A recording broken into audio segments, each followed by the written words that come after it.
God, I really do need a haircut. Jeez, I mean, you'd think having a barber for a father would get me haircuts more often, but apparently not. Shit. Well, anyways, today we're talking about Pokemon, so I guarantee you this video is going to upset, like, nobody. Because Pokemon fans are very stable and reasonable people. So, Pokemon, the newest controversy with the Pokemon series. It's been something that's been very interesting to follow as a very casual Pokemon fan, because in the beginning I was right there with you guys. I was like, yeah, you know, let's stick it to Game Freak, and they're lazy, all that stuff, and they're taking away all our Pokemon. And then it kind of morphed into something else, and now I can't really support it anymore. I'm one of the people who doesn't play like a lot of Pokemon, but I know enough about it. I know I like it. I've played most of the games. You know, I have a attachment to certain Pokemon, so I would hate to see them gone. So I can understand where the people who are upset about losing the National Dex are feeling. And for those of you who don't know, Pokemon Sword and Shield, the new Pokemon game coming out in November, is removing the National Dex. So the only Pokemon you're going to be able to obtain are the ones in the game, and you're not going to be able to get any from, like, the Pokemon Home Service, for example. You're not going to be able to trade or transfer anything from previous games. There are going to be some Pokemon that are just inaccessible in this game, and I guess the real question is how many. We don't know which ones are going to be in the game, which ones are excluded, so we don't know how big of a deal this is yet, but the fact that any are excluded at all has a lot of people mad, and I totally understand that. But giving, like, false rape accusations and calling people pedophiles over it, that's kind of where I draw the line. Actually, no, the line was, like, way back over here, and y'all motherfuckers are, like, way over here, and it's just a little too far. Just a smidgen too far. I can't really be on board with that, right? My advice to the Pokemon fans who are unhappy with the direction that Game Freak is taking this game, my advice to you is, don't buy the game. It's as simple as that. Voting with your wallet is the only way that a business is going to be able to understand, right? You going on Twitter and screaming at Japanese developers who can't read English, that's not going to do you any good, right? Screaming at Nintendo America, screaming at, you know, whoever the fuck, like, this stuff isn't going to help anybody.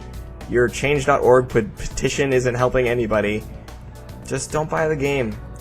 I know you guys are Pokemon fanboys, you're going to do it anyways, and that's fine, right? But at least admit it, you know, like, at least admit it that you're just going to buy the game anyways and you don't really care that hard. Because that's just what's going to happen. It's going to be like the best-selling Pokemon game, and then y'all are going to look really foolish. That's all I'm saying. I haven't decided if I'm buying the game or not, actually, because I'm going to be honest, a lot of things they've done aren't sitting well with me either, right? If they're going to take away the Pokemon, you know, at least, like, put some more effort in the game, the animations, that kind of stuff, and I haven't seen that improvement, especially since they're charging $20 more than the previous generation for this game.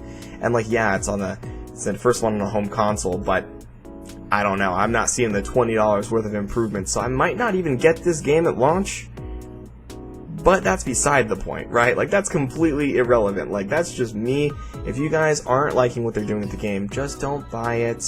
Get it used, whatever you gotta do, right? Just don't give Game Freak any more money. You gotta vote with your wallet with this stuff. That's just, that's it. That's all you gotta do. So, that's like my entire opinion here, in a nutshell. It's crazy. Like, honestly, these fans have been getting ridiculous. I mean, that's the case with any fandom, you know, like, especially the Pokemon community, where it's a lot of, I don't mean to stereotype here, but there's a lot of younger individuals that are in the Pokemon community who don't really have that impulse control as someone else, and I say that knowing full well there's a lot of grown-ass adults doing this shit too, but there's a lot of people specifically in this community who are just going off and making fools out of themselves, and what it does, honestly, is it makes your legitimate criticism seem less credible, right? When you go and say something like, hey, I have a problem with this game's animations because they're reusing animations and models and textures from previous generation games that were on 3DS, and this is the Switch, we expect a bigger jump than that. I'm like, okay, sure, awesome, I super agree with you. And then immediately afterwards you follow it up with, so here's why Masuda's a pedophile, because I don't like his game. That's where you lose me, and that makes your entire argument before that invalid. So please, for the love of all that is holy, stop. It's time to stop. Relax, calm down. I know that asking the collective internet to relax is not gonna do you any good, but take a deep goddamn breath and chill the fuck out, because you guys are getting a little too intense here. It's Pokemon. Like, one, it's just a game, but two, it's fucking Pokemon. Relax. It's not that serious, okay? Take a deep breath. Don't buy the game. That's all you gotta do. So, I will see you guys in the next one. That's pretty much all from me. Tune in next time. We're gonna be talking probably about Gears of War. Oh god, what am I getting myself into?